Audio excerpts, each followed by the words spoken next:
students, warm greeting from the entire Commerce Edual team. Myself CA Vinesh Savla along with C Arpita Tulsian will be guiding you regarding selection of elective subject. Last थोड़े time से at least 2-3 month से बहुत calls messages आ रहे हैं कि कौन सा subject select करना चाहिए फॉर द न्यू कोर्स. तो today's objective is very clear. Will make sure you find out the subject which you want for your exam and that selection will be totally based on facts जो अभी तक अपने पास available है from the institute. There will be no biasedness over here. We have seen in many places what happens कि अगर मैं ये सब्जेक्ट सिखा रहा हूँ तो I will advocate that subject. Today that is not the objective. Today the objective is we'll be studying facts of all the subjects totally without biasness and then we'll be evaluating कि कौन सा subject तुमको select करना चाहिए तुम्हारे capabilities के हिसाब से. ज़रूरी नहीं कि हर एक स्टूडेंट को सेम सब्जेक्ट सेलेक्ट करना चाहिए.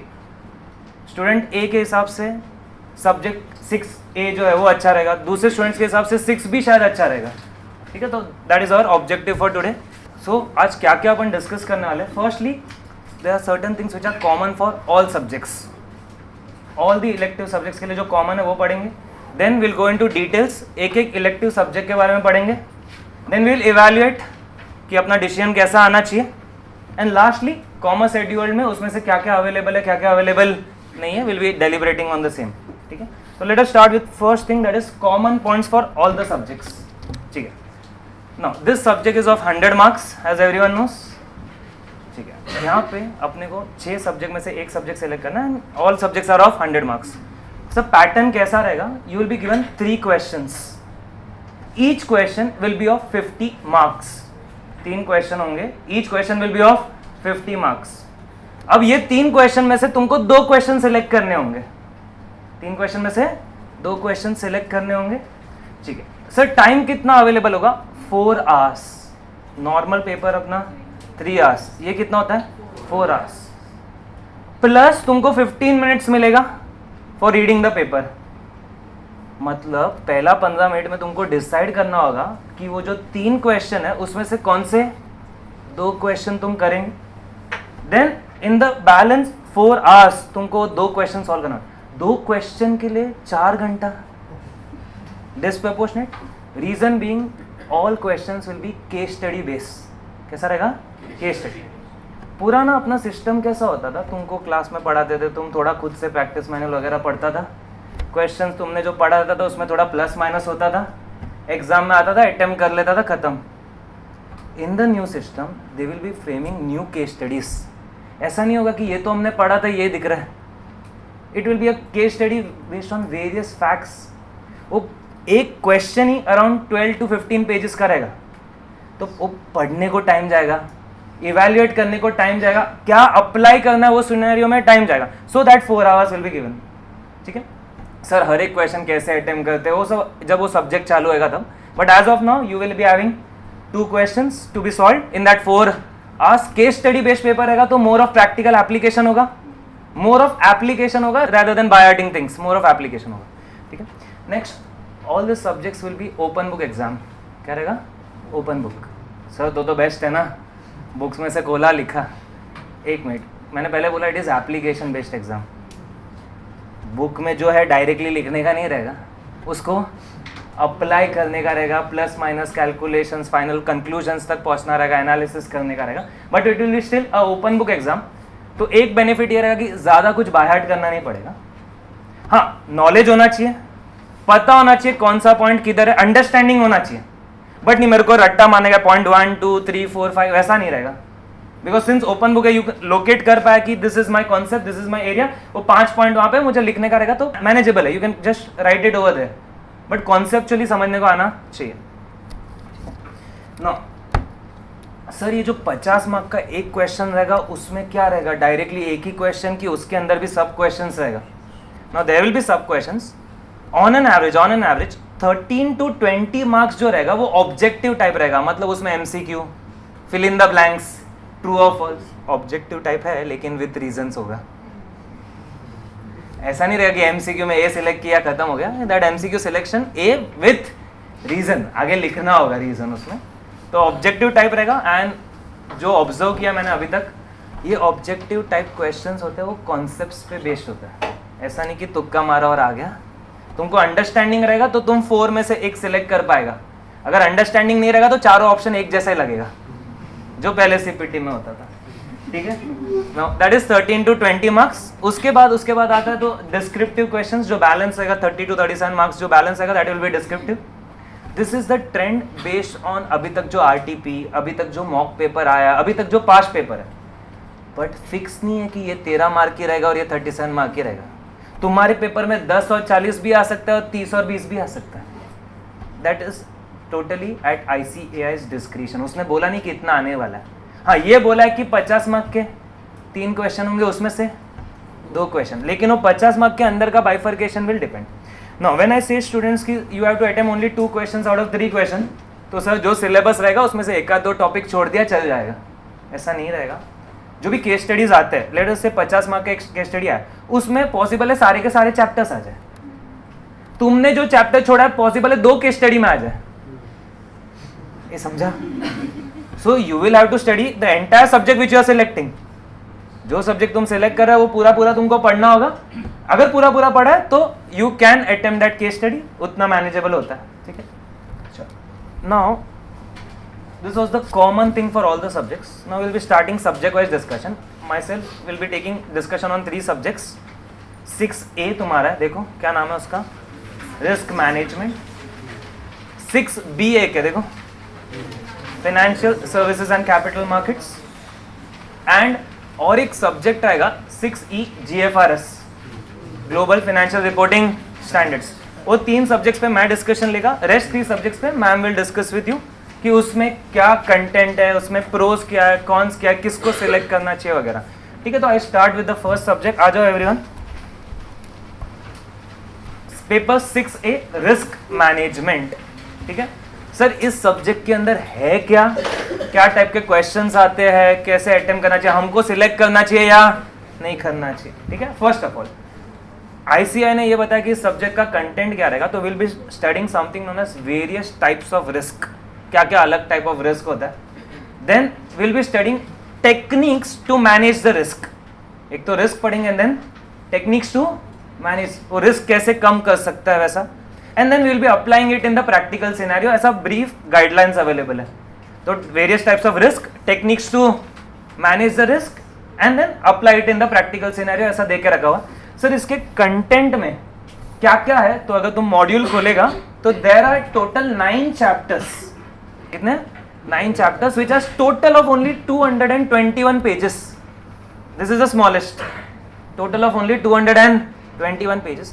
एंड जो चैप्टर्स अगर अंदर जाके पढ़ेगा तो अपने को पता चलेगा अलग अलग रिस्क कैसा है, उसमें प्रोबेबिलिटीज अप्लाई करके उसको थोड़ा कम कैसा किया जाता है, बिजनेस रिस्क क्या है, ऑपरेशन रिस्क क्या है, पूरा रिस्क के बारे में बात किया। थोड़े थियरीज तुमको पता चलेंगे रिस्क के, और अगर तुम ऐसा पैराग्राफ वाइज उसको रीड करेगा तो रीड करके समझ में आता है लेमैन को भी। If you read that 221 pages, you will have a fair knowledge of different types of risk. ठीक है, ये तो जो अपने को कंटेंट इंस्टीट्यूट से अवेलेबल है उसके बारे में, कि अपने को 9 चैप्टर्स रहेगा, इतना पेजेस अवेलेबल रहेगा, जो अपने को पढ़ना रहेगा, समझना रहेगा।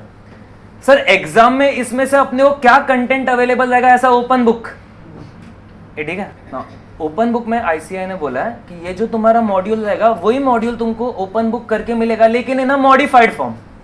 मॉडिफाइड फॉर्म मतलब क्या, तो उसमें एग्जांपल्स नहीं रहेगा, इलिस्ट्रेशंस नहीं रहेगा, बाकी कंटेंट है जो थियरी है वो एज इट इज रहेगा। मॉडिफाइड तुमको मॉड्यूल पूरा 9 चैप्टर्स का ओपन बुक करके तुमको मिलेगा। तो तुमको समझो एक थियरी क्वेश्चन था based on different types of business risk, तो एकदम रट्टा मारने का जरूरत नहीं है, तुमने समझ लिया, तुमको पता है कौन से चैप्टर में किधर है, चल जाएगा। ये क्लियर है? ठीक है सर, ये जो सब्जेक्ट है रिस्क मैनेजमेंट, एग्जिस्टिंग कौन से सब्जेक्ट से रिलेटेड है? 7 सब्जेक्ट है और प्लस एक इलेक्टिव है, तो ये इलेक्टिव जो सब्जेक्ट है रिस्क मैनेजमेंट कौन से सब्जेक्ट से रिलेटेड है? Firstly it is related with SFM, strategic financial management, जो तुम्हारा पेपर 2 है। पेपर 2 में थोड़ा बहुत part risk management related already है, फॉरेन एक्सचेंज रिस्क मैनेजमेंट करके है, उसमें थोड़ा बहुत ऑलरेडी प्रोबेबिलिटी कैलकुलेशंस वगैरह है। तो SFM में जो कॉन्सेप्ट थोड़े बहुत पढ़े हुए हैं एज इट इज वो यहाँ पे कॉपी पेस्ट है, प्लस इसमें क्वांटिटेटिव एप्टीट्यूड अप्लाई होता है, मतलब maths, probability analysis, variation, standard deviations, वो सब अप्लाई होता है, बिकॉज तुमको रिस्क कैलकुलेट करना होगा, मैनेज करना होगा, थोड़ा कैलकुलेशन बेस्ड होगा। तो तो जिसको मैथ्स कंफर्टेबल है, पहले से पढ़ा है, अभी एफएम में भी उनका अच्छा था maths, can think of this, ठीक है। और सर क्या पढ़ना पड़ता है और किससे रिलेटेड? ऑडिट में थोड़े ऑडिटिंग स्टैंडर्ड्स है 315, 330 रिस्क रिलेटेड, वो भी अप्लाई करने पड़ सकते हैं तुमको। प्लस सेबी में थोड़ा बहुत बात होता है about corporate governance. Corporate governance अच्छा रहेगा तो रिस्क थोड़ा कम होता है, दैट इज बिजनेस रिस्क एक टाइप का, तो उसके रिलेटेड बात होता है। तो this are the 4 broad already areas जो तुमने बाकी पेपर्स में पढ़े रहेंगे, जो यहाँ पे यूज होएगा। मतलब एग्जाम में अटेम्प्ट करने के टाइम ये 4 एरियाज प्लस दैट 9 चैप्टर्स, कौन से? ये जो रिस्क मैनेजमेंट के मॉड्यूल में 9 चैप्टर्स है वो, और ये जो एग्जिस्टिंग एरियाज है लाइक एसएफएम, थोड़ा बहुत मैथ्स बचपन वाला, वो बचपन वाला मैथ्स भी एसएफएम में कवर हुआ है, and audit and some part of SEBI. इतना knowledge will be sufficient for you to attempt that paper. Clear है ये पेपर कौन से पेपर से रिलेटेड है? ठीक है सर, ये पेपर के क्या फायदे हैं? सबसे बड़ा फायदा है कि एसएफएम का रिस्क मैनेजमेंट के साथ वो लिंक्ड है, तो उतना पढ़ाई थोड़ा कम।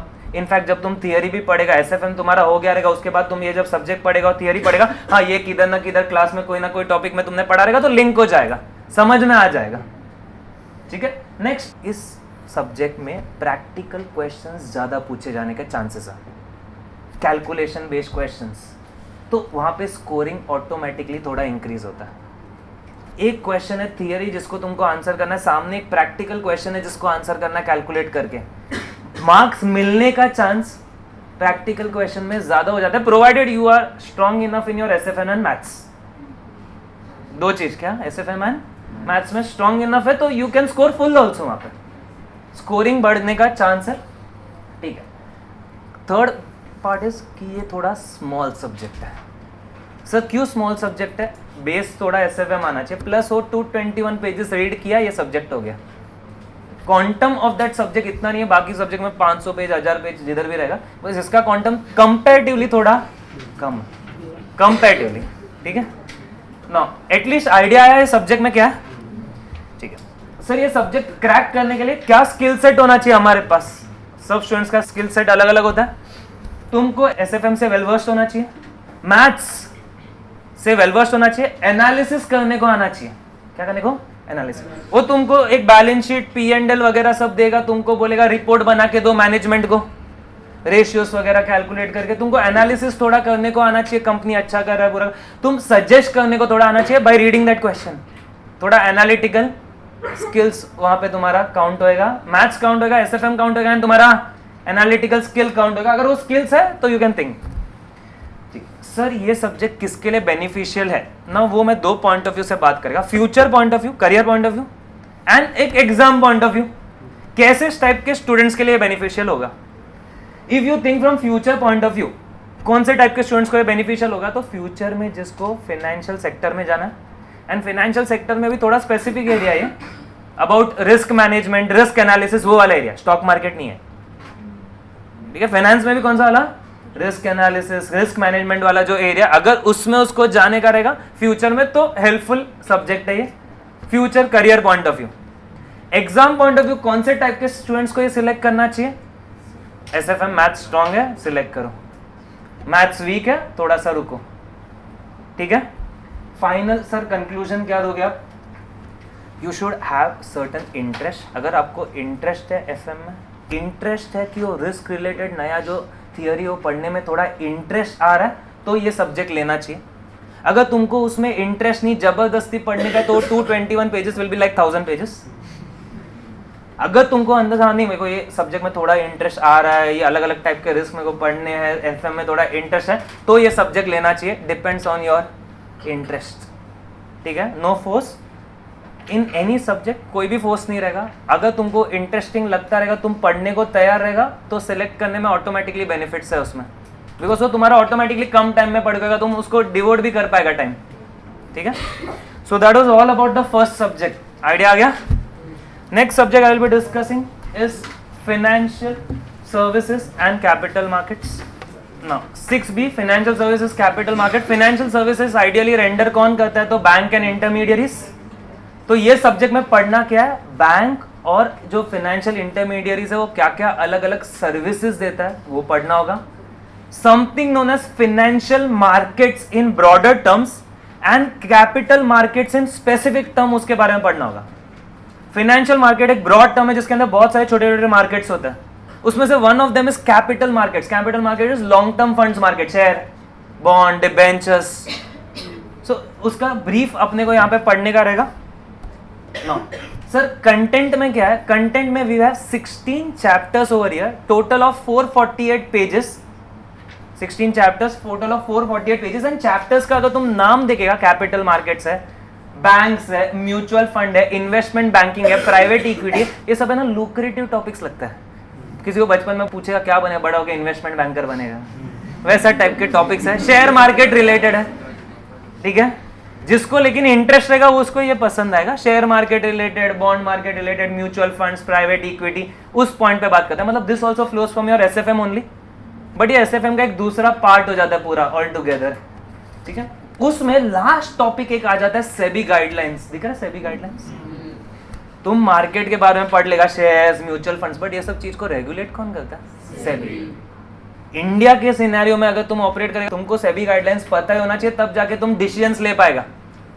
तो सेबी गाइडलाइंस, अभी सर सेबी गाइडलाइंस कितने सारे हैं, तुम अगर उनके वेबसाइट पे जाएगा तो अगर सारे के सारे सेबी गाइडलाइंस डाल दिया तो ये अकेला ही 8 सब्जेक्ट हो जाएगा। तो अभी एक क्लेरिफिकेशन आया इंस्टीट्यूट का, तुमको 2 सेबी गाइडलाइंस एप्लीकेबल है, एक है एलओडीआर और एक है आईसीडीआर।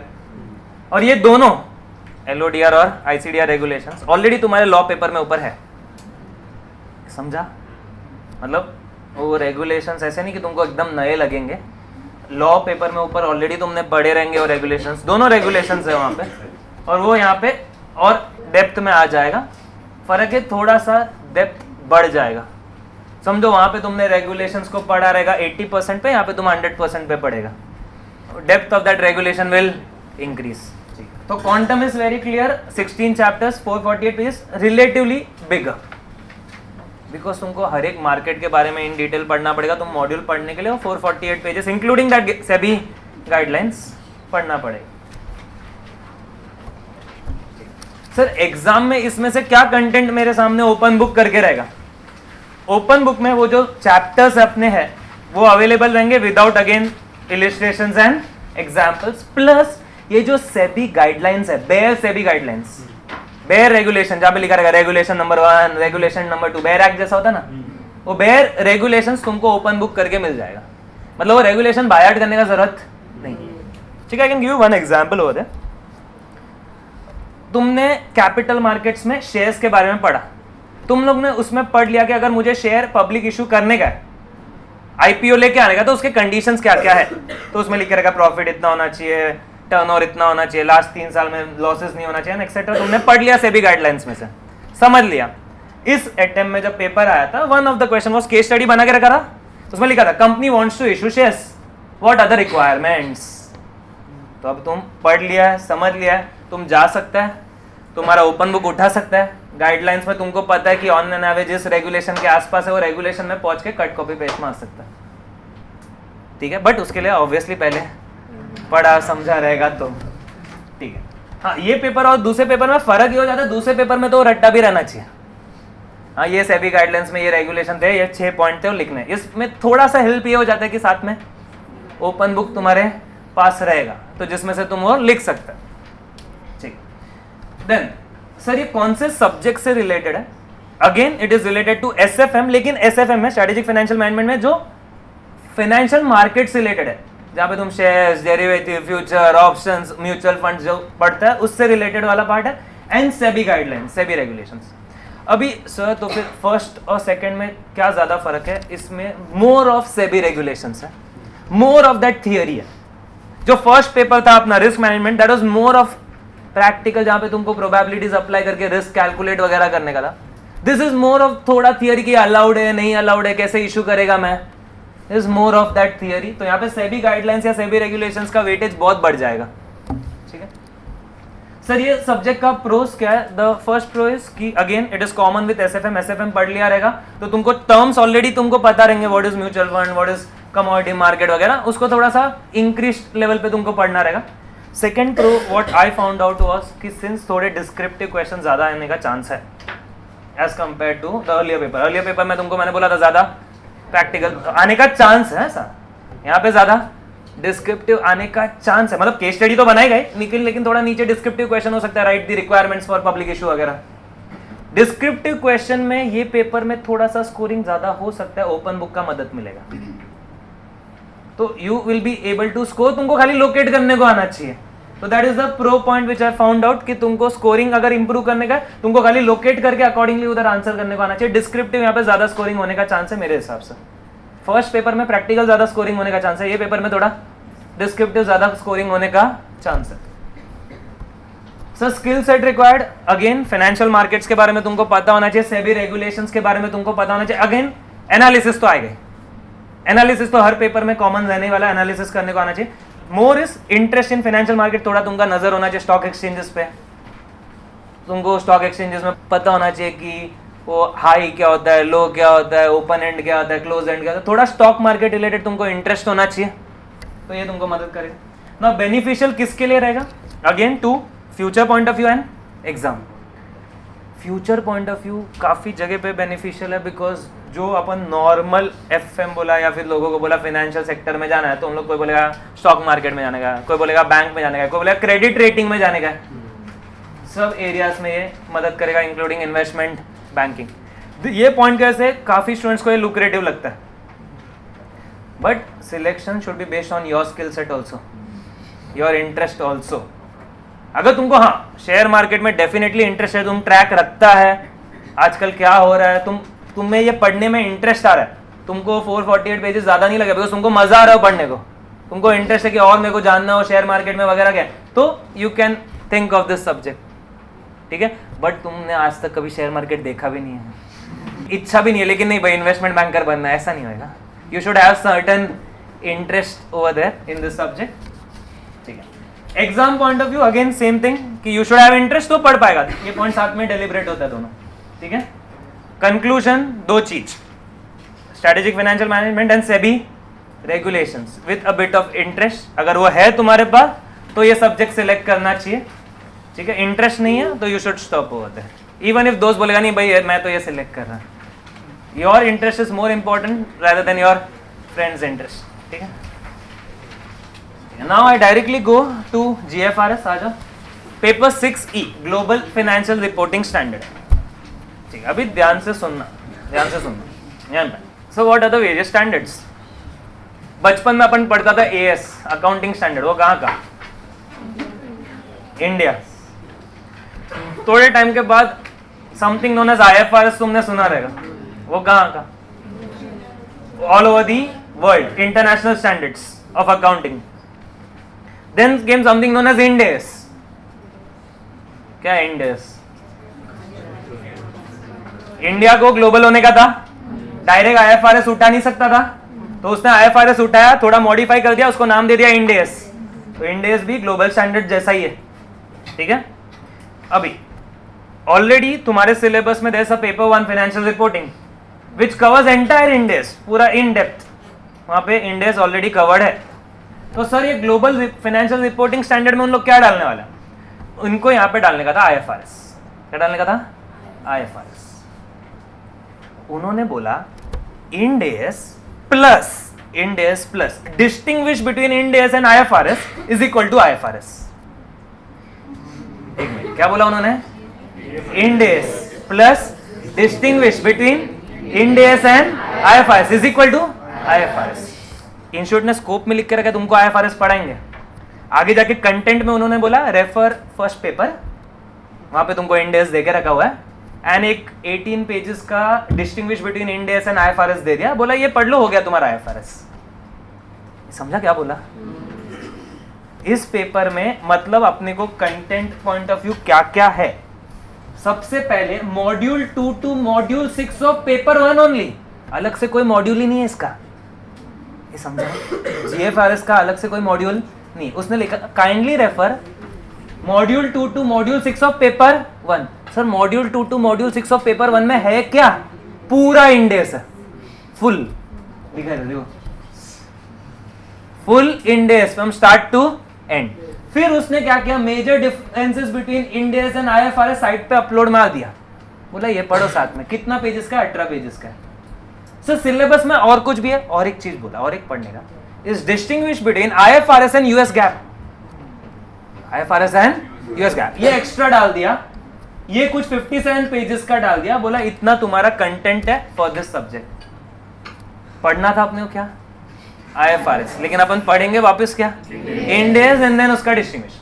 जो अभी May 18 पेपर आया था, सारे question answer as per Ind AS, answer as per Ind, but this trend can change, they can in future ask answer as per IFRS, but no एकदम बड़ा डिफरेंस।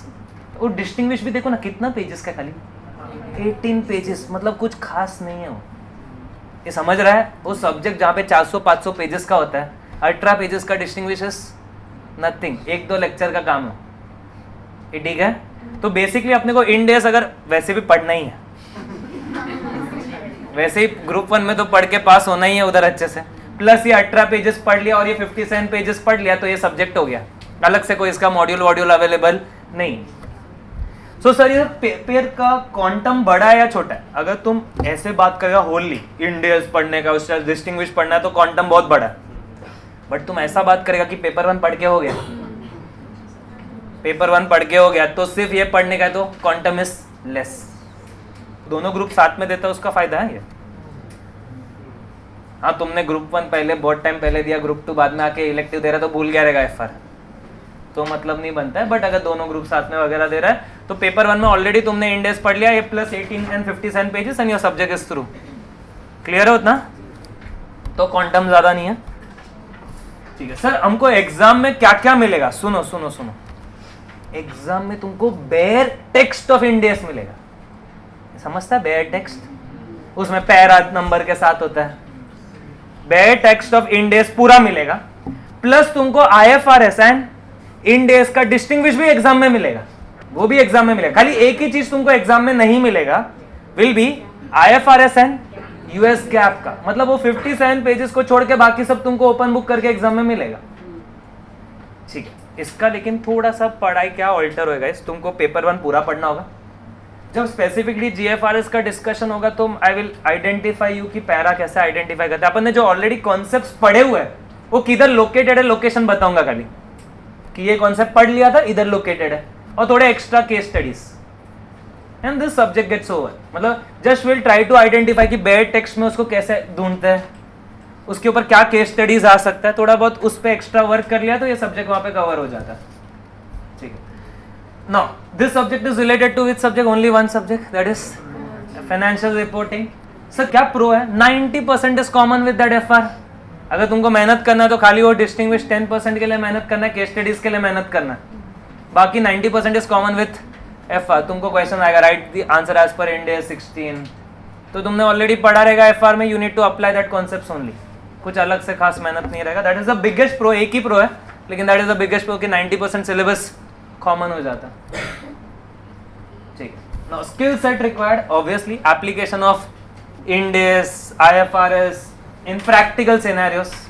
वो इंड एज पढ़ेगा लेकिन उसको apply करना होता है in practical scenarios, skill set is required, ठीक है। सर किसके लिए बेनिफिशियल है इन फ्यूचर? फ्यूचर का बात करते हैं। All over applicability of global standards are increasing.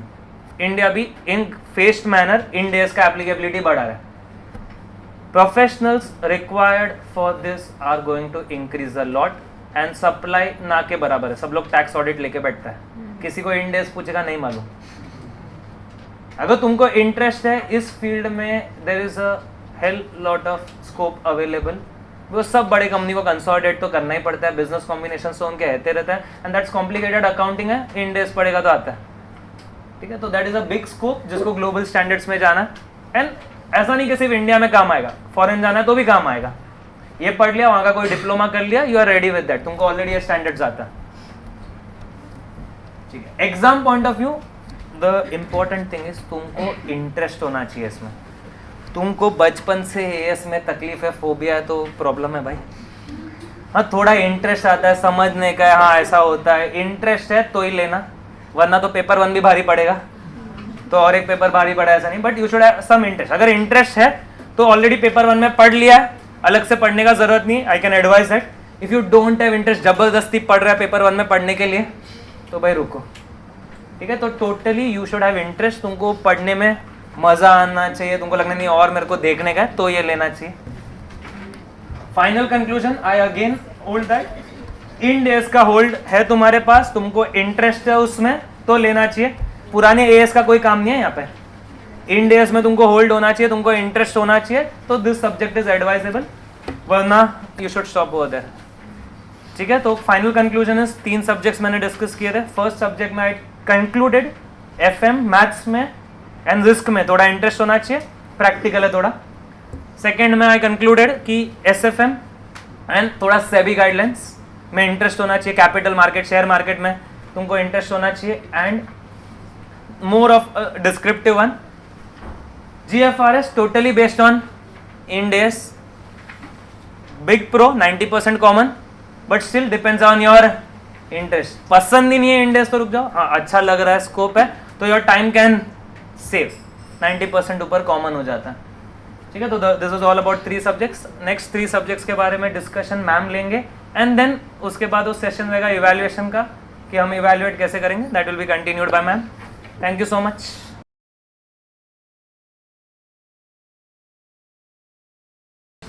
कुछ समझा पहले के 3 पेपर से, थोड़ा सा कुछ आइडिया आया। सब्जेक्ट के नाम पे मत जाना, वो भी आपको शायद समझ गया रहेगा कि कैपिटल मार्केट्स बोले तो ओनली कैपिटल मार्केट्स नहीं है, उसके अंदर काफ़ी कुछ है, उसके अंदर लॉ भी आ जाएगा। So just don't go by कोई भी सब्जेक्ट का नेम, ठीक है। Let's evaluate the other 3 papers. 3 papers और बाकी आपने कौन कौन से कर लिए? रिस्क मैनेजमेंट कर लिया, कैपिटल मार्केट्स कर लिया, एंड GFRS देखा 90% कॉमन है विद योर FR, लेकिन FR खुद ही एक बहुत बड़ा समंदर है, वो आपको समझ गया होगा, ठीक है। Paper 6 international taxation. पहली बात तो there should not be any biasness, आपको सर ने भी बोला होगा कि जस्ट बिकॉज यू नो कि मेरे को DT अच्छा लगता है तो let's go for international taxation, ऐसा नहीं होना चाहिए। DT जो आप पढ़ोगे पेपर 7 के अंदर, that is totally different. Paper 6C के अंदर जो आप इंटरनेशनल टैक्सेशन करोगे, दैट इज़ टोटली डिफरेंट। अभी ऐसा नहीं है कि the syllabus is not common, syllabus common में है। Around 30 to 40% direct taxes is common with international taxation, scoring easy हो जाता है। लेकिन जिसको DT में ही अपना फ्यूचर बनाने का है, जिसको इंटरनेशनल टैक्सेशन में ही जाना है, जिसको बिग 4 में अगर जाना है तो मुझे DT ही चाहिए, मुझे इंटरनेशनल टैक्सेशन ही चाहिए, उसके लिए ही I will suggest this paper. दूसरा benefit that I tell you, mentally जो मेरे को लगता है, अगर मैं आपकी जगह पे होती तो शायद मैं भी वही सोचती। आपका paper 6 is elective paper, paper 7 is direct taxes, ठीक है। आप पेपर 6 के लिए एनीवेज DT पढ़ने वाले हो, इंटरनेशनल टैक्सेशन पढ़ने वाले हो, पेपर 7 आपका नेक्स्ट पेपर भी DT रहने वाला है। कुछ समझा आपको मैं क्या बोलने का कोशिश कर रही हूँ? क्योंकि DT इज़, आपको अभी नहीं समझेगा, आन दो वो टाइम, जब टाइम आएगा तब आपको पता चलेगा। DT can not be revised in 1.5 day, it can not be revised. उसमें कोई you know there is ma'am ऐसा कर लेंगे तो शायद हो जाएगा, मैम वैसा कर लेंगे तो हो जाएगा, नहीं होता। मैं एकदम फ्रैंकली आपको बोल रही हूँ, DT can not be revised in 1.5 day. लेकिन अगर आपका ये वो पेपर है इंटरनेशनल टैक्सेशन, जो आपका पेपर 6C है, जिसमें आपने ऑलरेडी 30-40% पहले दिन पढ़ लिया होगा। आप सोचो ना, 100 में से अगर 30-40% अगर आपने पहले दिन पढ़ लिया है, ये अब उसमें ऐसा नहीं होना चाहिए मैम ये तो 2 दिन पहले पढ़ा था तो अभी याद रहेगा कि नहीं रहेगा, ठीक है। अभी इतना यू हैव टू एडजस्ट। तो वो एक बहुत अच्छा बेनिफिट है if you want to go for international taxation. अभी उन लोग क्या बोलने की कोशिश कर रहे हैं यहाँ पे इंटरनेशनल टैक्सेशन में। अच्छा, पेपर पैटर्न आपको पता है ऑलरेडी, 3 केस स्टडीज़ रहेगा, जिसमें से 2 रहने वाला है, जिसके अंदर भी MCQ रहेगा। जो आपका भी May 18 वाला इंटरनेशनल टैक्सेशन का पेपर था, that was very simple, very means very simple. MCQ आया था, मतलब लिटरली अगर आप खाली DT भी पढ़ के बैठे हुए हो तो भी वो सॉल्व हो सकता है। But again this is ICAI, you don't know कि नेक्स्ट क्या आ सकता है, नेक्स्ट अटेम्प्ट में क्या आ सकता है, नेक्स्ट पेपर में क्या आ सकता है। दूसरा, you can not leave anything in option. यहाँ पे you have limited number of chapters. Check करो आपके पेपर में लिखा होगा कितने चैप्टर्स है आपको इंटरनेशनल टैक्सेशन के अंदर। 9 चैप्टर्स है ना, 9 chapters with how many pages? 533 pages. I think अब तक का हाईएस्ट आया है आपका। GFRS छोड़ दो, that is always an exception. Apart from GFRS बाकी सारे पेपर्स में योर इंटरनेशनल टैक्सेशन हाईएस्ट पे चल रहा है, 533 पेजेस है। एंड उसके बाद में भी उन लोग they will give you some annexures, they will give you some schedules, they will give you some extra notes to be followed, ठीक है। तो it is not only these 533 pages. And plus since ये DT आ गया, मतलब taxation आ गया कहीं ना कहीं, तो अमेंडमेंट्स आपको पता है कितना परेशान करता है एवरी 6 मंथ्स, ठीक है। तो अगर आपको ऐसा दिल से लगता है कि भाई डीटी तो मेरा ही सब्जेक्ट है, तो ही गो फॉर इंटरनेशनल टैक्सेशन, ठीक है। लेकिन अच्छा, अभी इसमें आपको पेपर में क्या क्या मिलेगा, ओपन बुक में क्या क्या मिलने वाला है, ओनली द इंटरनेशनल टैक्सेशन वाला पार्ट आपको मिलने वाला है। साथ में इंस्टीट्यूट ने आपको एक खुला चैलेंज दिया है कि इंटरनेशनल टैक्सेशन के अलावा जो दूसरा आपका टैक्सेशन वाला पार्ट है, मतलब नॉर्मल इंडियन टैक्सेशन, वो भी उसमें उन लोग पूछने वाले हैं, लेकिन उसके लिए आपको नोट्स नहीं मिलेंगे। कुछ समझा मैंने क्या बोला? आपका पेपर किसके ऊपर रहने वाला है? आपका पेपर इंटरनेशनल टैक्सेशन, उसका आपको मटेरियल मिलेगा, लेकिन आपको पेपर में नॉर्मल टैक्सेशन भी आने वाला है, नॉर्मल डीटी भी आएगा, जिसके लिए आपको कुछ भी नोट्स नहीं मिलने वाला, ठीक है। और एक और चीज़ समझो, ओपन बुक एग्जाम में ये बोल के खुश नहीं होने का, ठीक है। इतना ऐसा मोटा मटेरियल दे देंगे आपको, एंड उसमें से माना 4 आवर्स का पेपर है, लेकिन आप समझो उसमें से आप जब ढूंढोगे, अपन को ऐसा कुछ दिखता है, अच्छा यही होना चाहिए क्या, यही लिखे क्या, नहीं नहीं ये तो नहीं लग रहा, चलो चलो सिमिलर आंसर ढूंढते हैं, दूसरा ढूंढने लग जाएंगे, आपके कहाँ टाइम चला जाएगा आपको पता नहीं चलेगा। हाँ, लेकिन अगर हाँ आपके दिमाग में है मैं डीटी के लिए भी I am very confident, DT के लिए भी आई एम वेरी श्योर, तो international taxation is a must go paper. Must go मैं इसके लिए बोल रही हूँ, पढ़ने का कम हो जाएगा 30 to 40%। दूसरा, आपको सपोर्ट मिलेगा डायरेक्ट टैक्स पेपर के लिए। अगर आपका इंटरनेशनल टैक्सेशन पहले दिन 30-40% पढ़ के हो जाता है, आप समझो अगले दिन आपको खाली 40 to 60% वहाँ पे पढ़ने का रहता है, which is again manageable, which is very manageable in your 1.5 day वाला, ठीक है। लेकिन थोड़ा सा फ्यूचर पॉइंट ऑफ व्यू भी सोच के चलो, अगर ऐसा कोई यहाँ पे बैठा हुआ है जिसको ऐसा है कि भाई मेरे को टैक्सेशन में जाना ही नहीं है, कम वॉट में, then international taxation is not your paper. I hope जब भी आप कोई भी पेपर्स के बारे में सुनते जा रहे हो, तब आप कुछ ना कुछ इवेल्युएट करते जा रहे हो, या फिर खाली अंदर लेते जा रहे हो। एक से फॉर एग्जांपल पुष्कर ने अब तक 4 पेपर के बारे में सुना, आपके दिमाग में ऐसा कुछ है कि मुझे ये तो नहीं लेना है ऐसा, तो वैसे ही आपको करना है। अगर आप 6 पेपर्स के बारे में मुझसे इन्फॉर्मेशन लेके जा रहे हो, तो वो इन्फॉर्मेशन को आपको आगे प्रोसेस भी करने का है, ठीक है। यू शुड आज के दिन मतलब जाने के बाद में आपके पास में पूरा कंटेंट है कि कितना पेजेस है, कितना चैप्टर्स है, आपको उसको इवैल्यूएट करने आना चाहिए।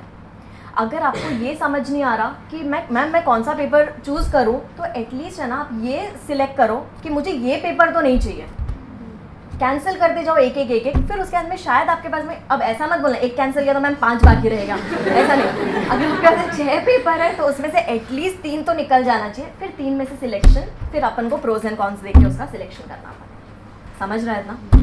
ठीक है। फिर उसके अंदर क्या लिखा हुआ है वहाँ पे, प्रोज में तो लिखा हुआ है 40 to 50% is common with paper 7। Since syllabus is common with paper 7, there would be ease of study. After giving paper 6, the next subject would be again DT, so you would have already studied a few topics before. वो तो same चीज़ हो गया, आपने already थोड़ा बहुत पढ़ लिया होगा। स्किल सेट रिक्वायर में नीचे देखो क्या लिखा हुआ है, वो आपके लिए एकदम डेंजर वाले पॉइंट्स हैं। Simultaneous application of full income tax law, पूरा इनकम टैक्स लॉ मैंने आपको बोला था। आपका पेपर भले इंटरनेशनल टैक्सेशन के ऊपर है, लेकिन they are going to test all the chapters basically of income tax and requires in depth knowledge. ऊपर से पढ़ के गया, इंटरनेशनल टैक्सेशन चूज़ करता है, तो फिर भाई this is not your paper. And हाँ, आपको पेपर पैटर्न देख के एक चीज़ समझ गया होगा, पेपर देखकर आने के बाद में पता चल जाएगा इस पेपर में पास होने वाला है कि नहीं होने वाला है, ठीक है। 3 क्वेश्चन है, 3 केस स्टडीज़ है, 3 में से पहली बात आपको 2 अटेम्प्ट करना है। 2 में भी अगर ऊपर नीचे हो गया, अगर एक में श्योर है कि ऊपर नीचे हो गया, तो दूसरा भी श्योर हो जाओ कि भाई ये पेपर नहीं निकलने वाला। अगर आपका दोनों केस स्टडी बहुत अच्छा गया होगा, तो आपका कहीं ना कहीं चांसेस होता है कि यू कैन ईजीली पास, ठीक है। एंड दूसरी बात, जो May 18 का पेपर था, उसके अंदर केस स्टडी चैप्टर्स मिक्स करके पूछे हुए थे, ठीक है। तो you can not leave anything for option वाला कोई चॉइस ही नहीं है यहाँ पे आपके पास। नेक्स्ट देखो, नेक्स्ट क्या लिखा है वहाँ पर। फाइनल कंक्लूजन क्या रहेगा, कौन चूज़ करेगा इंटरनेशनल टैक्सेशन? डीटी में ना ह्यूज इंटरेस्ट होना चाहिए, ऐसा नहीं कि एक पेपर है पढ़ने का है तो इंटरनेशनल टैक्सेशन भी पढ़ लेंगे। डीटी में अगर ह्यूज इंटरेस्ट है तो ही go for international taxation. Next paper is economic laws. जिसको थियोरी पसंद है उसके लिए economic laws is saviour paper. अगर आपको लगता है कि प्रैक्टिकल में बात नहीं बनने वाला है, एज इंडेज तो वैसे भी ऊपर से जा रहा है, डीटी ठीक है, पढ़ने के लिए पढ़ रहा है, मैथ्स तो सीपीटी से नहीं पटा, what ever be the case, ठीक है, ऐसा कुछ भी अगर ऊपर नीचे लग रहा है तो आपके पास में ये एक सेवियर पेपर है, इकोनॉमिक लॉज। जैसे आपका नॉर्मल लॉ पेपर है पेपर 4, वैसे ही आपका ये इकोनॉमिक लॉज वाला पेपर रहने वाला है। इसमें भी बेस्ट पार्ट उन्होंने कर दिया है, न्यू कोर्स में आपका लॉ का हेडिंग, पूरा लॉ का heading is corporate laws and economic laws, ठीक है। तो उसमें से जो इकोनॉमिक लॉज वाला पार्ट है वो यहाँ पे कॉमन मिल जाएगा आपको 30 to 40%। एंड उसका बेस्ट पार्ट इज कि आपका जिसको कोई कंसेप्ट में नहीं घुसना, जिसको कोई एप्लीकेशन वगैरह में नहीं जाना, that person can go for economic laws. अपना सिलेबस बहुत लिमिटेड है, आपने देखा कितने नंबर ऑफ चैप्टर्स है वहाँ पे, कितने चैप्टर्स है? 7 चैप्टर्स है। Material is of 456 pages approx, लेकिन नीचे कॉमन भी लिखा हुआ है, चेक करो आप, 30% to 40% आपका कॉमन हो गया। इसका बेनिफिट क्या हो गया, आपका लॉ इज पेपर 4, ठीक है, उसमें आप ऑलरेडी इकोनॉमिक लॉज पढ़ के आओगे। ये पेपर के लिए बाकी चैप्टर्स जो भी कॉमन नहीं है उसके ऊपर आप कॉन्सेंट्रेट करके ये आपका एक बहुत अच्छा स्कोरिंग पेपर हो सकता है। जिसको थियोरी पसंद है खाली वही इस पेपर के लिए जाना।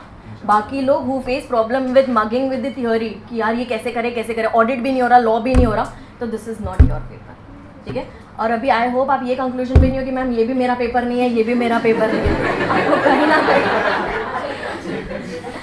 कहीं ना कहीं आपको इंटरेस्ट लेकर आना पड़ेगा।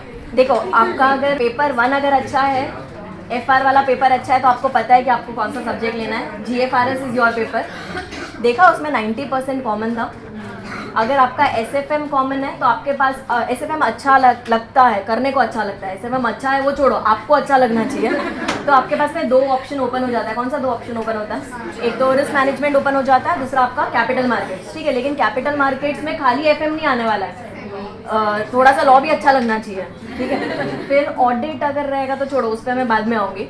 लॉ अगर आपको अच्छा लग रहा है, पढ़ने को मज़ा आ रहा है, you can manage with the theory, go with economic laws, आंख बंद करके बिंदास। बहुत अच्छा पेपर है, सिलेबस लिमिटेड है, 7 चैप्टर्स ही है, जिसमें से भी 3-4 चैप्टर्स आपके लॉ के अंदर रहने वाला है, तो वो एक आपका अच्छा पॉइंट हो गया। लेकिन ऐसा बंदा जिसको थियोरी पसंद नहीं है, जिसको बाय हार्ट करने को नहीं होता, जिसको एक्ट्स पढ़ना अच्छा नहीं लगता, please don't go for this paper.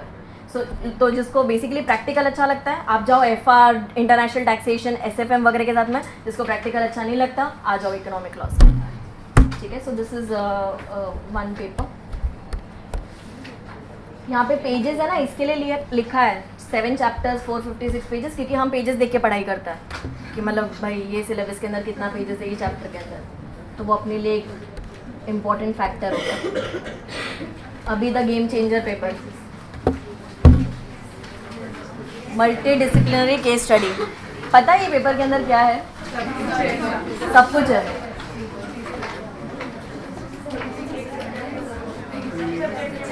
सुनो, इसमें लक वाला कोई बात नहीं है। पहले तो ये सुनो, आपको मल्टी डिसिप्लिनरी में ओपन बुक में आपको 7 सब्जेक्ट्स के बुक मिलेंगे। FR, SFM, law, audit, costing, DT, IDT, सातों पेपर्स, जो बाकी सातों पेपर्स है, सातों पेपर्स के आपको बुक मिल जाएंगे। एंड बोलेंगे जाओ अभी, अब करो जो करना है, ठीक है। अब सुनो, एक और चीज़, मल्टी डिसिप्लिनरी केस स्टडी के लिए कोई भी इंस्टीट्यूट ने ये प्रोवाइड नहीं किया आपको। जैसे बाकी सारे इसमें आपको चैप्टर्स दिख रहे होंगे ना, चैप्टर 1, चैप्टर 2, यहाँ पे there is nothing called as chapter, so I can not quantify कि कितना क्वांटम रहने वाला है। अभी सुनो, ये पेपर किसको लेना चाहिए? पहली बात तो मेरे को जो लगता है, जिसके पास में टाइम कम है वो ये पेपर ले लो। पढ़ने का तो कुछ है नहीं, क्या पढ़ के जाएगा, किधर से पढ़ के जाएगा?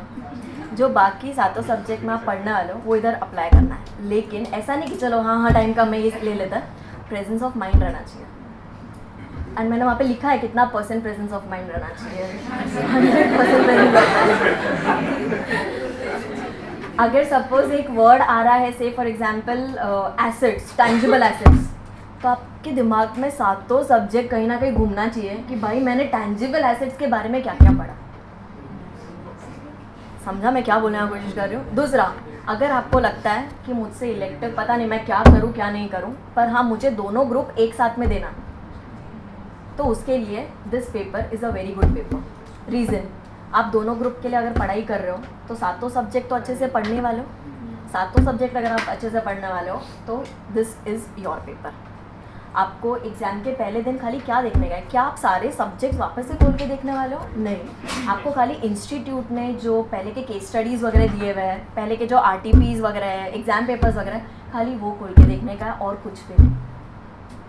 सो अगर if you are falling short of time, I assume maximum लोग यहाँ पे May 19, November 19 एंड ऑनवर्ड्स ही रहने वाला है, तो आप लोग का कहीं पे भी अब तक टाइम शॉर्टेज वाला सिचुएशन आया नहीं है। तो अगर आपको पहले के 5 इलेक्टिव पेपर में कहीं पे भी डाउट लग रहा है, but you feel you can manage with all the other 7 subjects very well, तो you can go with this paper. अभी May 18 का जो पेपर आया था मल्टी डिसिप्लिनरी वाला, वो बहुत ईजी पेपर था, बहुत ईजी पेपर था, लेकिन अगेन IC है, कभी भी कुछ भी हो सकता है।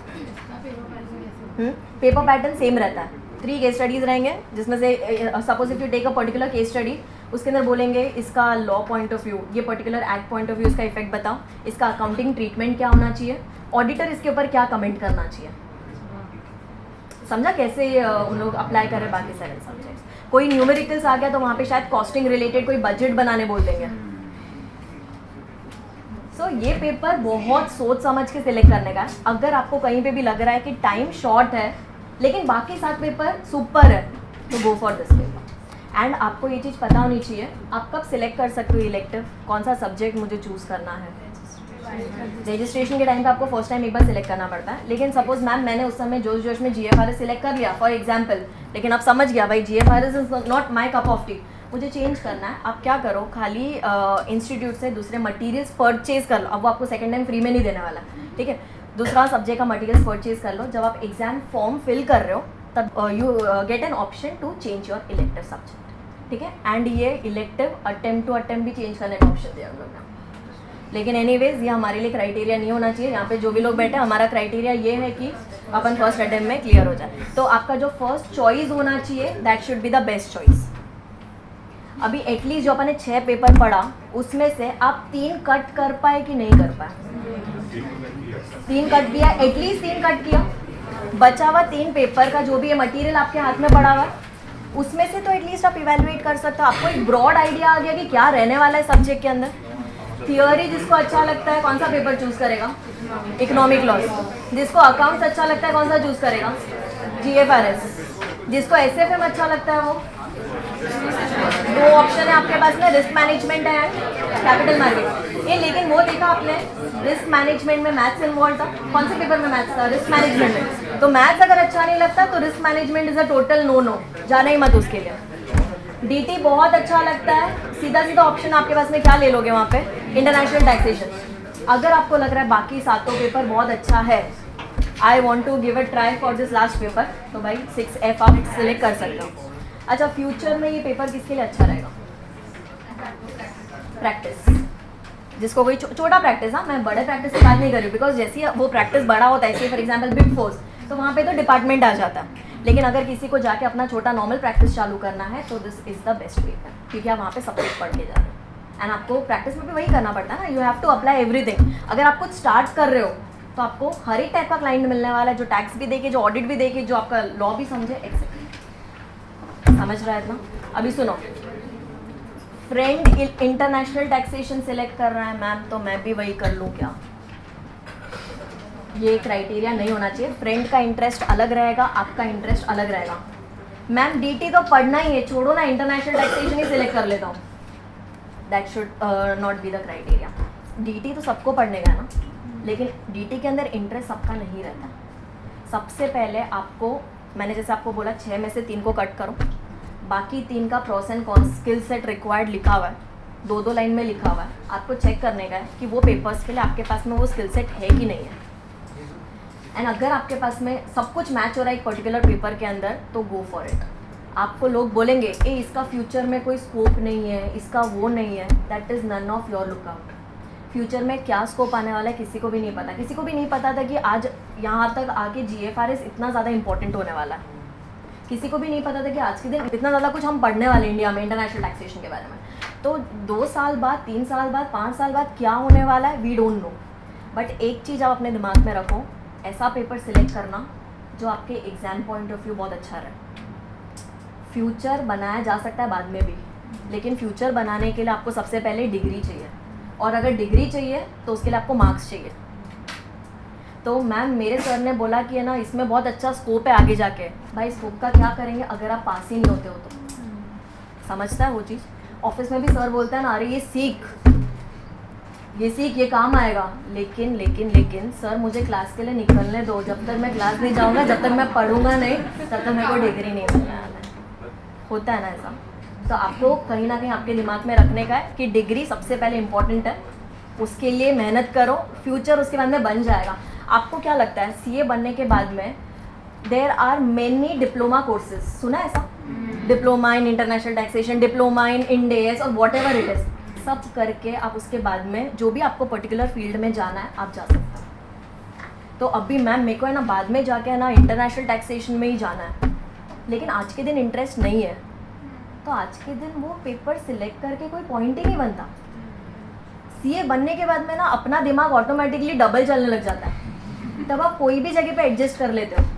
लेकिन अभी आपको ये 7 पेपर भी भारी लगेगा, तो मेक श्योर कि जो आपका एक पेपर वाला पेपर 6 जो रहने वाला है वो आपको कम से कम मेहनत में ज़्यादा से ज़्यादा मार्क्स दे। एंड हाँ, ऐसा नहीं होना चाहिए यार ये तो पढ़ना पड़ेगा, अभी पेपर 6 तो पढ़ना पड़ेगा, क्या है ये पूरा पेपर, बर्डन नहीं होना चाहिए आपके ऊपर। एंड बर्डन कब नहीं होगा? अगर आपका इंटरेस्ट हो। एंड आपको जो इंस्टीट्यूट ने ऑप्शंस दिए वो ख़राब ऑप्शंस नहीं है, अगर आपने देखा होगा तो बहुत अच्छे ऑप्शंस दिए, तो उसका फ़ायदा उठाओ। पहले आपको पता है आपसे पहले कौन सा पेपर हुआ करता था? जो किसी का भी नहीं है, लिटरली किसी का। जैसे आपका आईटी ग्रुप 2 में सब लोग परेशान हुए, मैक्सिमम लोग आईटी से परेशान होकर ही आ गया है, तो वैसा टाइप का पेपर हुआ करता था, लेकिन उसके जगह पे आपको इतना अच्छा पेपर मिला। एंड येस, कुछ अटेम्प्ट तक इट इज़ एंटिसिपेटेड कि पेपर अच्छा रहेगा। कितने अटेम्प्ट तक? नॉर्मली कभी भी कोई नया कोर्स आता है तो मिनिमम 2 इयर्स या फिर 2.5 इयर्स तक पेपर्स बहुत अच्छे रहते हैं। 2.5 इयर्स बोले तो 4 से 5 अटेम्प्ट। अभी देखो आप किधर फिट होते हो। लेकिन एक फ़ायदा है, जैसे जैसे अटेम्प्ट होते जाएंगे आपके पास में मटेरियल बढ़ता जाएगा। आप मे 18 वालों की सोचो, उन्होंने तो स्टंट मारा। मे 18 first attempt for elective and people went for elective papers. Old course वाले भी न्यू कोर्स में कन्वर्ट होकर इलेक्टिव पेपर दिया, एंड एग्जाम में जाके पता चला भाई ये अच्छा ये पैटर्न है, अच्छा 3 केस स्टडी, अच्छा इसमें से 2 करना है। एमसीक्यू भी अपना सीपीटी वाला नहीं, सर ने बताया होगा ना, विद रीजंस। एंड वो भी ऐसा नहीं, हाँ ठीक है ट्रू लिख दिया। अपन क्या करते थे बचपन में, ट्रू या फॉल्स, एंड उसके बाद में सेम स्टेटमेंट को एक्टिव पैसिव वॉइस में लिख देते थे। ऐसे ही होता था ना, पर यहाँ पे वो नहीं चलेगा, वो चीज़ के लिए आपको अंडा मिलेगा। सो वॉट एवर, देखो अगर डिस्क्रिप्टिव आ रहा है तो पूरा भरा पूरा पेपर लिख कर आना चाहिए। एमसीक्यू अगर आ रहा है तो उसके पीछे ना वैलिड रीजनिंग होना चाहिए, तो जाके मार्क्स मिलता है। लेकिन एक बहुत अच्छी चीज़ उन्होंने की है कि एमसीक्यू का उन्होंने डिनोमिनेशन 1 मार्क रखा है। उसका बेनिफिट समझता है, अगर एक गया तो 1 ही मार्क जाता है, at least you can go to the next question. And 3 case study रहेगा। पेपर का साइज़ देखा आप लोगों ने क्या पेपर का साइज़ था? अप्रॉक्सीमेटली 24 पेजेस के पेपर्स आ रहे हैं। 24 पेजेस का आपका केस स्टडीज़ इंक्लूडिंग क्वेश्चंस रहेगा, तो वो पढ़ने में बहुत ज़्यादा टाइम जाएगा। लेकिन एक फ़ायदा है, आपके पास में 4 आवर्स है, प्लस वो 15 मिनट्स का रीडिंग टाइम रहने वाला है। तो वो जो 15 मिनट्स का रीडिंग टाइम है उसमें एटलीस्ट इतना सोच के रख लेना है कि कौन सा 2 करना है। Don't even think about the third one until unless आपको लगे कि यार ये पहले 2 जो मैंने सिलेक्ट किए वो शायद गलत सिलेक्शन हो गया। जो आपका फर्स्ट केस स्टडी जो आप सिलेक्ट कर रहे हो, देखो वैसे आपको ना ऊपर से देखने से समझ जाएगा, इतना तो समझता है ना कि ये कौन से चैप्टर से आया है। कोई तो भी लॉ का नाम लिख के देंगे या फिर कुछ तो भी उन्होंने लिख के देंगे जिससे आपको समझ जाएगा। If you are pretty sure about that particular law, go with that case study. लेकिन 3 तो सोचना ही मत कि मैम मैं 3 अटेम्प्ट करके आ जाता हूँ। और वो आपको पता है अभी कुछ अटेम्प्ट से उन्होंने फीफो के हिसाब से मार्किंग कर दिया। जो आप पहले पेपर में लिख कर आओगे वही इवैल्यूएट होता है, लास्ट वाला ऑप्शनल इवैल्यूएट ही नहीं होता है। पहले क्या होता था, जो बेस्ट होता था उसके लिए आपको मार्क्स मिलते थे, अभी इट इज़ फीफो, जो पहले लिखा उसके लिए आपको मार्क्स मिले। तो don't even think about the third case, क्यों टाइम वेस्ट करना है। उससे अच्छा 2 आप जो केस स्टडीज़ लिख रहे हो उसको उतने अच्छे से लिख कर आओ कि आपको उसमें अच्छा खासा मार्क्स मिला। और एक और चीज़ समझो, अगर आपका एक केस स्टडी बहुत अच्छा गया है, एक केस स्टडी मतलब 50 मार्क्स हो गया, एक केस स्टडी अगर आपका बहुत अच्छा गया है and second case study decent गया है, ठीक है मैंने लिखा मेरे हिसाब से तो सही है, तो इन दैट केस आपका पासिंग का चांसेस बहुत ज़्यादा बढ़ गया। ग्रुप 2 में CA final group 2 old course में लोग जो फेल होते थे that was only because of इसका. Same as your IPCC group 2 लोग क्यों जाते थे? बिकॉज ऑफ ITS है. ठीक है, वैसे ही CA final old course group 2 में लोग जाते थे बिकॉज ऑफ इसका. लेकिन अभी कहीं ना कहीं पेपर आपके लिए स्कोरिंग हो गया. एंड ये सिलेक्शन में घाई मत करना, आपके पास में बहुत टाइम है. अगर रजिस्ट्रेशन करना है तो you can do it with any particular subject, कोई इशू नहीं है. उसके बाद में शांति से, ऐसा नहीं कि मैम मेरे को रजिस्ट्रेशन करना था इसके लिए मैंने इसके साथ में कर दिया, ऐसा नहीं होना चाहिए. अगर आपको लग रहा है कि हाँ मेरे को रजिस्ट्रेशन करने का घाई है तो करो, लेकिन ऐसा नहीं कि जो पेपर के साथ में आपने रजिस्टर कर दिया that is your final paper. कभी तक भी आप चेंज कर सकते हो एग्जाम फॉर्म, तब तक तो एटलीस्ट डिसाइड हो जाएगा ना भाई अभी कौन सा पेपर देना. तो एटलीस्ट वो टाइम पे बहुत समझदारी वाला डिसीजन आपको लेना. समझ गया 6 पेपर के बारे में कुछ ब्रॉड आइडिया आया. अभी सबसे पहले आपको क्या करने का है, 6 में से 3 काटने का है. बचे हुए जो 3 है उसमें अगर ज़्यादा कट गए होंगे तो बहुत ही अच्छी बात है, लेकिन अगर मिनिमम आपको 3 तो सबसे पहले कट करना है. उसमें से जो 3 बचे हैं उसका प्रोस एंड कॉन शांति से बैठ के, इसके लिए ना अपन को ग्रुप डिस्कशन नहीं करने का है. चल ना तू कौन सा ले रहा है मैं भी वही ले लूँ, ऐसा नहीं होना चाहिए. 2 लोग का इंटरेस्ट सेम रहना बहुत डिफिकल्ट है. समझ रहा है इतना? ठीक है, और क्या लिखा हुआ है? हाँ सुनो, अभी एडवाइस, आप इलेक्टिव कहीं से भी पढ़ो, चाहे कॉमर्स एड्यूवर्ड से पढ़ो, चाहे सेल्फ स्टडी करो, चाहे दूसरा XYZ कोचिंग इंस्टीट्यूट से पढ़ो, लेकिन सब्जेक्ट जो सिलेक्ट कर रहे हो ऐसा नहीं कि हाँ अगर suppose Arpita ma'am is offering economic loss तो हमको तो इकोनॉमिक लॉस ही लेने का. ये आपका क्राइटेरिया नहीं होना चाहिए. अगर आपका फेवरेट प्रोफेसर इज ऑफरिंग से इंटरनेशनल टैक्सेशन तो मुझे तो इंटरनेशनल टैक्सेशन नहीं लेना है. उनके पास जाऊँगी ना तो मुझे इंटरेस्ट आ जाएगा, ऐसा नहीं होता. ठीक है, आपका सेल्फ इंटरेस्ट होना चाहिए वहाँ पर. दूसरा, आप कहीं से भी पढ़ो, कोई भी बुक्स रेफ़र करो, मिनिमम जो आपको रेफ़र करना है दैट इज़ ICAI का मटेरियल मिनिमम.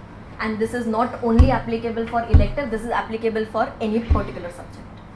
इंस्टीट्यूट ने आपके इलेक्टिव्स के लिए स्टडी मटेरियल दिया है, एक्सेप्ट फॉर एक सब्जेक्ट के लिए नहीं दिया study material and that is multidisciplinary, क्योंकि उसमें कुछ हो ही नहीं सकता. दूसरा, इंस्टीट्यूट ने RTPs निकाले थे लास्ट अटेम्प्ट के लिए. इंस्टीट्यूट हर अटेम्प्ट के लिए 2 मॉक निकालता है. अभी नवंबर 18 एंड ऑनवर्ड्स के लिए तो आपके पास में मई 18 का एग्जाम पेपर भी अवेलेबल है, जो क्वेश्चन पेपर था इवन दैट इज़ अवेलेबल. जैसे जैसे अटेम्प्ट आगे जाते जाएगा ये रिसोर्सेज बढ़ता जाने वाला है. इंस्टीट्यूट भी ऑलमोस्ट वंस और twice in a month institute नया नया केस स्टडीज़ देते जा रहा है. एक तो हो गया, आप इमेजिन करो से फॉर एग्जाम्पल इकोनॉमिक लॉज, आपने लॉ पढ़ लिया, लेकिन जो आपका पेपर 4 में जो क्वेश्चंस आने वाला है एंड पेपर 6 के अंदर जो क्वेश्चंस आने वाला है, दोनों में ज़मीन आसमान का फर्क रहने वाला है. पेपर 4 के अंदर will get direct questions on economic laws, but when it comes to elective एक किसी का लाइव केस बना के देंगे एंड बोलेंगे कि ये एक्ट का क्या इम्प्लीकेशन आने वाला है. तो किस हिसाब से आंसर करना है उसके लिए your institute is giving case studies. तो before you go on any particular other material, उससे पहले आपका इंस्टीट्यूट का मटेरियल ज़रूर निकाल के देना. अगर परचेज नहीं करना है मत करो, सारे फ्री रिसोर्सेज अवेलेबल है आपके इंस्टीट्यूट के वेबसाइट पे. एटलीस्ट डाउनलोड करके देखो. अभी अगर आपको समझ नहीं आ रहा, go to the website. Index है अपने पास में, लेकिन इंडेक्स के अंदर क्या क्या कंटेंट है और डिटेल्ड इंडेक्स चाहिए, go to the website and evaluate. Don't wait, ये आपके लिए कोई और नहीं करके देने वाला है कि इस चैप्टर के अंदर कितना कवरेज रहने वाला है, क्या रहने वाला है, कैसे पढ़ूँ मैं इसको, क्या रहने वाला है. ये कोई और नहीं करके देगा आपको, ये आपको खुद से होमवर्क करना है. आप ऑफिस में कैसे ओवर टाइम करके भी काम खत्म कर आते हो ना, वैसे ही सेम वे आपको अगर एक संडे का दिन मिल रहा है, माना वो आधा क्लास में चला गया, लेकिन बचा हुआ आधा दिन खुद के लिए, खुद के एटलीस्ट सब्जेक्ट के लिए डिवोट करो कहीं ना कहीं. समझ रहा है मैंने क्या बोला? ठीक है. दूसरा, इंटरेस्ट बिल्कुल भी मत भूलना. आपका जो इंटरेस्ट है, जहाँ पे आपका एक वो बोलते हैं ना सिक्स सेंस है यार कि मेरे को तो ये पेपर, हाँ मैं कैसे भी करूँगी ये पेपर मेरे को जम जाएगा, that should be your paper. Friend ये ले रहा है, हम साथ में कोचिंग करेंगे, हम साथ में जाएंगे, साथ में पढ़ेंगे एग्जाम डे तक, उसके वजह से don't select any particular paper. थोड़ा सा समझदारी से काम लो. कुछ भी डाउट आ रहा है कि मैम ये पेपर मेरे को ऐसा लग रहा है कि I should take this paper, suppose आपने ऐसा डिसाइड किया, उसके बाद में अगर आपको वो पेपर के बारे में और कुछ पूछना है तो आप मेरे को पूछो, कोई इशू नहीं है.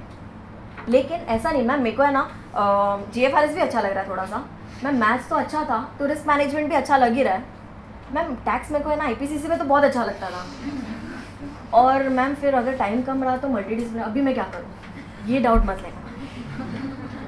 ठीक है, मैक्सिमम 2 पेपर्स। मैम मेरे को इन दोनों के बीच में डाउट है, अभी आप बताओ मेरे को क्या करना चाहिए, तो I can at least help you out. But अगर आप मेरे को से 4 वेरिड पेपर बोलोगे एंड बोलोगे मैम इसमें हेल्प करो, तो वो मेरे लिए बहुत डिफिकल्ट हो जाएगा। तो अगर कुछ भी डाउट है तो feel free to ask me और सर।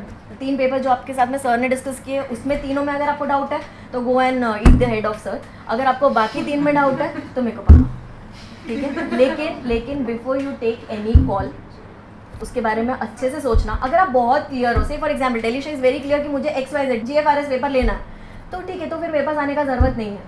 लेकिन अगर आपको लग रहा है हम मैम मुझे ना GFRS भी लग रहा है, रिस्क मैनेजमेंट क्या करूँ समझ नहीं आ रहा, तो मेरे को आके पूछो, कोई प्रॉब्लम नहीं है। लेकिन उसके लिए आपको इवैल्यूएट करके फिल्टर करके फिर मेरे पास लेकर आओ।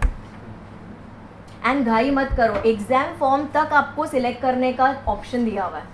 अभी रजिस्ट्रेशन आपको बुक्स का घाई है, कुछ भी XYZ सिलेक्ट करो एंड उसके बुक्स आ जान दो, क्या इशू है। उसके बाद में जब when you make up your mind कि I want to go with this paper, उसके मटेरियल परचेज कर लेंगे, उसके मटेरियल डाउनलोड कर लेंगे, उसके मटेरियल प्रिंट कर लेंगे, कोई प्रॉब्लम नहीं। समझ रहा है इतना? आई होप आपको सेशन में कुछ तो समझ में आया, हेल्पफुल था थोड़ा बहुत। हाँ ठीक है। अभी coming on to coaching, we will be providing economic laws का कोचिंग, GFRS का कोचिंग, रिस्क मैनेजमेंट का कोचिंग एंड इंटरनेशनल टैक्सेशन का कोचिंग। कौन से 2 छोड़ दिए मैंने? मल्टी डिसिप्लिनरी, क्योंकि मैं क्या पढ़ा हूँ उसमें, ठीक है, आप बाकी साथ तो पढ़ ही रहे हो। एंड दूसरा मैंने कैपिटल मार्केट्स फिलहाल के लिए छोड़ा है। Multidisciplinary we are not going to take at least till May 20 हम लोग नहीं लेने वाला। Capital markets is not yet decided, but ये 4 पेपर्स अवेलेबल रहेंगे। इकोनॉमिक लॉज May 19 स्टूडेंट्स आप लोग के लिए अवेलेबल हो जाएंगे, be it by face to face lectures और वीडियो लेक्चर्स। एंड बाकी जो 3 पेपर्स मैंने आपको बोला, GFRS बोला, रिस्क मैनेजमेंट बोला and international taxation, this will be available from November 19 attempt and onwards. So November 18 फिलहाल कुछ नहीं है मेरे पास ऑफर करने के लिए। May 19 will be offering economic loss and उसके आगे वाला November 19 से 4 पेपर्स विल बी अवेलेबल। लेकिन वापस से इसका घाई मत करना, सोचो, बहुत टाइम है। अगर मेरा मैं आपको बोल रही हूँ, अगर इकोनॉमिक लॉस से फॉर एग्जांपल अगर आपका इंटरेस्ट है इकोनॉमिक लॉस में, May 19 के लिए अवेलेबल रहेगा, तो ऐसा नहीं है कि मैं कल से उसके क्लासेस चालू कर दूँगी, ठीक है। आपके पास में एटलीस्ट 1 महीने का टाइम है, तब तक आप डिसाइड करो। 1 महीना मेरे ख्याल से बहुत ज़्यादा पीरियड होता है आपके लिए डिसाइड करने के लिए, आराम से डिसाइड करो एंड देन गेट बैक, ठीक है।